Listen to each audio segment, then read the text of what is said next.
주간입니다. 고난 주간 우리가 해마다 맞이하는 일상적인 고난 주간, 늘 주님의 이 고난을 우리가 묵상하고 이렇게 지나가는데요.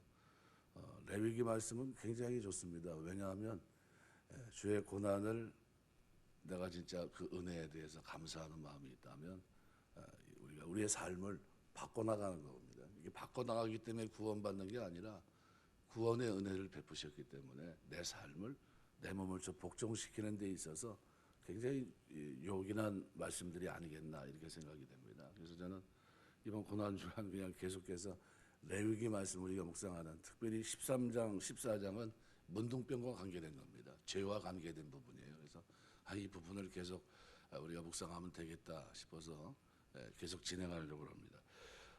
교회 지도자의 역할은 범죄한 자의 죄를 지적해 주는 역할입니다. 그래서 제사장은 피부의 병을 진찰하여 문둥병에 환처이면 그를 부정하다 선언하게 했습니다. 제사장이 부정하다고 선언하게 되면 그 사람은 병이 치유될 때까지 진 바깥에 쫓겨가야 됩니다. 격리돼야 되고 거기서 살아야 됩니다. 그러니까 인간적인 모든 동정을 초월해서 제사장은 문둥병으로 판정이 되면 그 사람을 향해 부정하다 선언해야 됩니다. 그러한 조치만이 그 사람으로 하여금 자신의 형편을 깨닫고 치유를 위한 노력을 할 수 있기 때문입니다. 이 죄를 지적하는 사람입니다. 그래서 교회 지도자는 누가 범죄했을 때 그 범죄를 정확하게 지적해 줘야 됩니다. 아무도 말을 못해도 교회 지도자는 해야 된다는 겁니다. 그래서 많은 교회 지도자들이 죄를 범하고 영적인 질병에 걸린 사람을 보고도 그 사람의 죄를 정확하게 지적해 주지 않고 유야무야 넘어갑니다. 이유는 크게 두 가지입니다. 현대 교회가 죄를 지적하면 다른 교회로 옮겨가기 때문입니다. 감정을 자극해서 교회를 나오지 않거나 다른 교회로 옮기는 것, 이걸 막기 위해서 할 말을 못하는 거죠. 그런데 그렇게 되면 같이 망하는 겁니다. 그래서 지적을 해야 된다. 그 사람의 죄를 지적하지 않는 것은 사랑이라고 오해하고 있는데, 사랑은 그런 게 아닙니다. 죄를 진리와 함께 거하기 때문에요, 바른 말을 해줘야 됩니다. 의사가 환자의 몸을 진단하고 질병이 발견됐을 때 병을 숨긴다면 그 환자는 일시적으로는 질병에 대해 안심하겠지만 질병에 대해 바른 대처를 하지 못했기 때문에 더 큰 화를 부르게 됩니다. 마찬가지로 교회 지도자는 죄를 지적하는 겁니다. 범죄 사실을 알고도 지적하지 않고 침묵하는 것은 사랑이라는 것으로 덮으면 안 됩니다. 그것은 오히려 그 사람을 멸망하게 방치하는 것 같습니다. 그래서 지도자는 영적 질병에 걸린 사람을 볼 때 정죄하고 비난해서는 안 되지만 그 사람의 죄에 대해서는 정확하게 지적할 수 있어야 됩니다. 뭐 때문에 저렇게 됐다는 거예요. 마태복음 18장 15절 보면 내 형제가 죄를 범하거든 가서 너와 그 사람과만 상대하여 권고하라. 만일 들으면 내가 내 형제를 얻은 것이요 그랬어요. 권고하라고 그랬습니다. 디모데후서 4장 2절에서도 그렇게 말합니다. 너는 말씀을 전파하라. 때를 얻든지 못 얻든지 항상 힘쓰라. 범사와 오래 참음과 가르침으로 경책하고 경계하고 권하라. 신약에서 계속해서 강조하는 이런 부분들이 디도서 같은 말씀에서도 그런 부분을 이제 설명하는데요. 디도서 1장에 보시면은 10절서부터 보시면 이렇게 얘기합니다. 불순종하고 헛된 말을 하며 속이는 자가 많은 중 할례파 가운데 특히 그러하니 그들의 입을 막을 것이라. 이런 자들이 더러운 이득을 취하려고 마땅하지 아니한 것을 가르쳐 가정들을 온통 무너뜨리는도다. 그레데인 중에 어떤 선자가 말하되 그레데인들은 항상 거짓말쟁이며 악한 짐승이며 배만 위하는 게으름뱅이라 하니 이 증언이 참되도다. 그러므로 내가 그들을 엄히 꾸짖으라. 이는 그들로 하여금 믿음을 온전하게 하고 유대인의 허탄한 이야기가 진리를 배반하는 사람들의 명령을 따르지 않게 하려 함이라. 분명하게 지정합니다. 왜 이렇게 해야 되는지, 그죠? 신앙 안에서 바르게 견고하게 살아가야 될 그 믿음을, 그죠? 온전하게 하기 위해서 지적하는 겁니다. 그래서 믿음이, 복음이 왜곡돼서는 안 된다. 그래서 교회 지도자는 범죄한 자의 죄를 지적해야 된다. 그래서 이것을 교회에서는 칠의라고 합니다.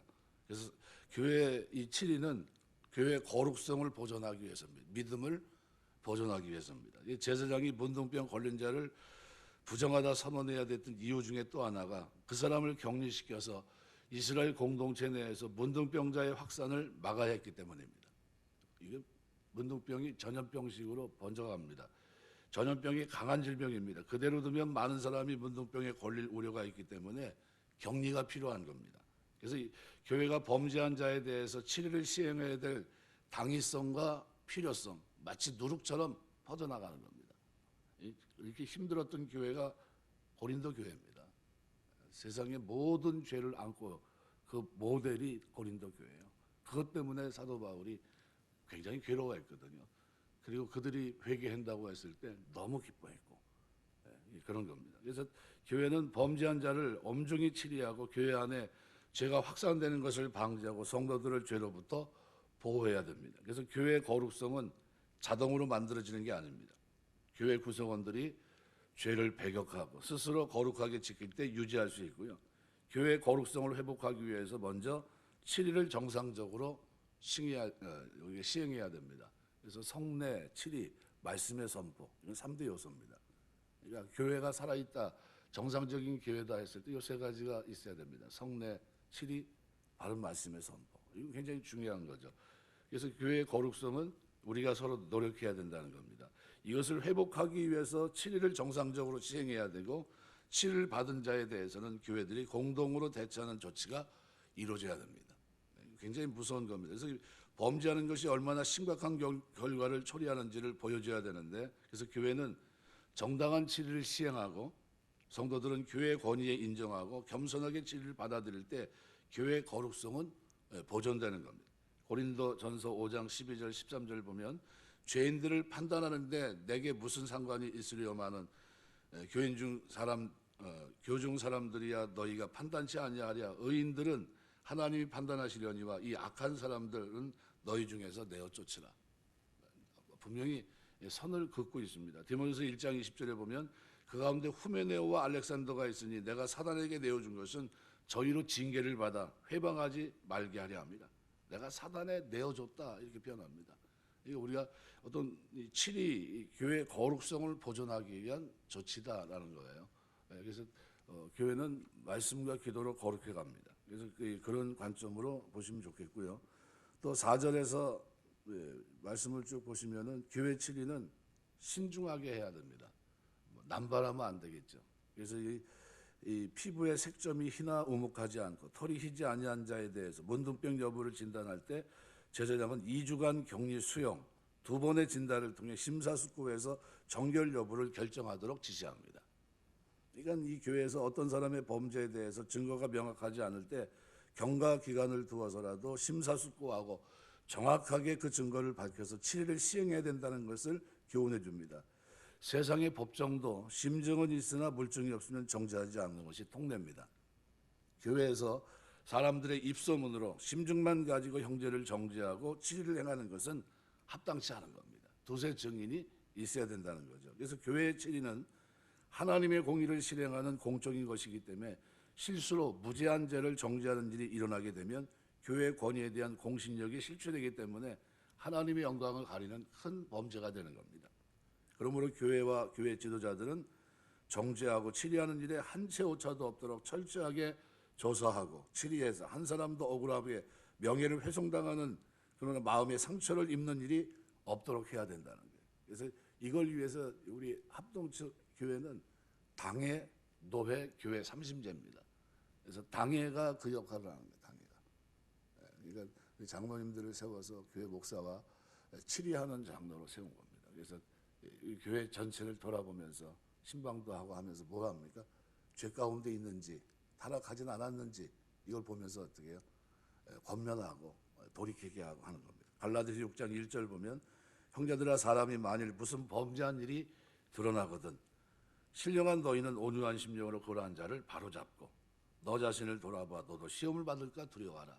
우리 신앙생활하면서 우리 예수 믿는 사람 구원받은 사람들의 특징이 뭐냐면요. 죄를 정죄하는 것보다 초점이 어디 있습니까? 반면교사로 삼고 저 죄가 나에게 혹시 있는 건 아닌가 하면서 나를 자꾸 돌아봅니다. 이게 그리스도인 구원받은 사람들의 모습이에요. 이게 그러한 사람들 온유한 심령으로 그죠? 그러한 사람들을 바로잡고 너 자신을 돌아보아 너도 시험을 받을까 두려워하라. 고린도 교회 그래서 바울이 했던 게 뭡니까? 내가 내 몸을 쳐 복종시키는 것은 다른 사람의 복음을 증거하는 후에 도리어 내가 버림받을까 두려워합니다. 너희가 지금 거룩하게 살아야 되는데 지금 거룩함이 너희에게 없다는 거예요. 진리를 쫓아가는 삶도 없고 그러면서 어떻게 해요? 내가 얼마나 하나님이 주신 구원을 내가 지키기 위해서 노력하고 있는지 아느냐. 내가 말씀대로 살기 위해서 내 몸을 쳐 복종시킨다는 거예요. 내 몸을 친다는 그 표현이 손으로 자기 눈 언더리를 치는 겁니다. 얼마나 아프겠습니까? 그렇게 하면서 어떻게 말씀 앞에 순종한다는 거예요. 여기 이제 사도 바울이 자기가 스스로 걸어갔던 그 길입니다. 그러니까 우리가 형제들 내가 범사의 양심을 따라 섬겼노라 라는 그것은 그만큼 자기 몸을 저 복종시키며 살아갔던 삶의 모습입니다. 그래서 교회의 진리는 매우 신중하게 되고요. 그래서 디모데전서 5장 19절 20절에서는 바울이 그렇게 말합니다. 장로에 대한 송사는 두세 증인이 없으면 받지 말 것이요. 범죄한 자들은 모든 사람 앞에 꾸짖어 나머지 사람으로 두려워하게 하라. 이 일이 갈라디아 교회에서도 한번 일어나죠. 우리 말 그대로 수석 제자인 사도 베드로를 사도 바울이 어떻게 해요? 이렇게 세웁니다. 왜 이렇게 세웠냐면 예루살렘에서 가만히 내려온 사람들이 구원을 받는데 유대인들은 할례를 받아야 된다. 난지 8일 만에 할례를 받는 정결례가 있는데 그걸 받지 않으면 구원받지 못한다. 이렇게 얘기했던 겁니다. 근데 거기에 대해서 누가요? 베드로가 자기도 유대인이니까 동조를 한 거죠. 그래서 어떻게 해요? 이방인 가운데 이제는 더 이상 육신의 할례가 아니라 마음의 할례를 받는 구원받는데 그런데 그걸 엉뚱하게 동조한 모습을 보고 어떻게 해요? 이렇게 세웁니다. 그리고 많은 성도들 보는 앞에서 공개적으로 면박을 줘요. 네가 어떻게 우리가 받은 예루살렘 공의에서 결의한 믿음에 대해서 엉뚱하게 잘못된 거짓된 사람들의 유대교가 말하고 있는 그 내용에 네가 동의할 수 있느냐 하면서 그걸 면박을 줍니다. 공개적인 거예요. 사도 베드로가 일생을 살아가는 동안 예수님의 제자로 부름받고 실수를 참 많이 했는데 나중에 진짜 큰 실수는 뭡니까? 그거예요. 그래서 더 이상 역사의 무대에서 뭐 제대로 활동을 못하는 그런 모습이 그 이후로 이제 전개가 되는 겁니다. 그래서 우리가 이런 거, 이게 모든 사람 앞에 꾸짖어 범죄한 자들을 꾸짖어 나머지 사람으로 두려워하게. 아, 그게 아니구나, 그죠? 한 사람 한 사람 붙잡고서 가르치려면 얼마나 힘들어요. 근데 어떻게 공개적으로 이렇게 세워놓고 너 그 믿음에 대해서는 잘못 생각한 거야. 그리고 어제 정확하게 지적을 했던 겁니다. 그래서 6절에서 8절에 보면요, 죄를 범하고 회개치 않은 사람들은 치리의 대상이라는 겁니다. 단순한 피부병, 문둥병을 구별하고 있는데 환자를 격리 수용하고 2주가 지나 경과한 후에 환처가 엷어지고 병색이 피부에 퍼지지 않으면 피부병이고 병이 피부에 퍼지면 문둥병이라고 말씀합니다. 여기 피부병은 성도들이 범하는 일시적인 범죄를 의미하는 겁니다. 성도라 해도 실수해서 범죄에 빠질 수 있습니다. 아마 성도들 중에 하나님 말씀에 벗어나는 실수를 한두 번 범하지 않은 사람은 없을 겁니다. 따라서 만일 교회가 이 모든 사람을 상대로 치리를 시행한다면 치리받지 않은 사람이 아무도 없고 치리하는 당사자도 치리 대상이에요. 똑같습니다. 그러니까 사실 치리를 시행할 만한 사람이 없는 겁니다. 존재할 수가 없어요. 그런데 치리는 치리 그 자체나 정죄의 목적이 있는 것이 아니라 범죄한 자로 하여금 자기 죄를 깨닫고 회개하는 데 그 목적이 있는 겁니다. 돌이키게 하는데 목적이 있는 겁니다. 그래서 순간적인 실수로 범죄하였다가 죄를 깨닫고 회개한 사람에 대해서는 굳이 치리를 시행할 필요가 없다는 거예요. 근데 자기 죄를 깨닫고 회개한 사람은 그 자체로 정결함을 인정받는 겁니다. 그래서 이 6절에서는 단순 피부병으로 판정되면 옷을 빠는 것만으로도 정하여지는 것과 같은 그런 원리입니다.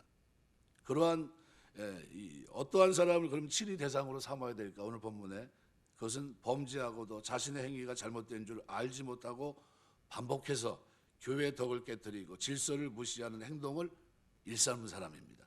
이러한 사람은 치리를 통하지 않고서는 스스로는 죄를 깨달아 회개할 수 없기 때문에 엄중히 징계하고 자신의 잘못을 깨닫고 회개하도록 해야 됩니다. 왜요? 교회의 거룩성이 손상되어서는 안 되고 성도 간의 사랑도 식어져서는 안 되기 때문입니다. 그래서 이 부분을 신약에서는 마태복음 18장에서 보여주고 있습니다. 그래서 마태복음 18장 15절에서 17절에 보시면은 내 형제가 죄를 범하거든 가서 너와 그 사람과 상대하고 권고하라. 만일 들으면 내가 내 형제를 얻은 것이요 만일 듣지 않으면 한두 사람을 데리고 가서 두세 증인의 입으로 말마다 확증하게 하라. 만일 그들의 말도 듣지 않거든 교회의 말하고 교회의 말도 듣지 않거든 이방인과 세리와 같이 여기라. 아주 단호합니다. 그러면서 뭐라고 얘기하면 진실로 너에게 이르노니 무엇인지 너희가 땅에서 매면 하늘에서 매일 것이요 뭘 땅에서 풀면 하늘에서 풀리리라. 아주 무서운 말씀을 거기에 붙여놨어요. 무슨 말입니까? 교회가 치리하면 그죠? 풀리지 않는다는 거예요. 실제로 그런 예를 이제 봅니다. 제가 교회에서 치리해가지고 참 죄송한 얘기인데 일찍 돌아가시는 경우도 있더라고요.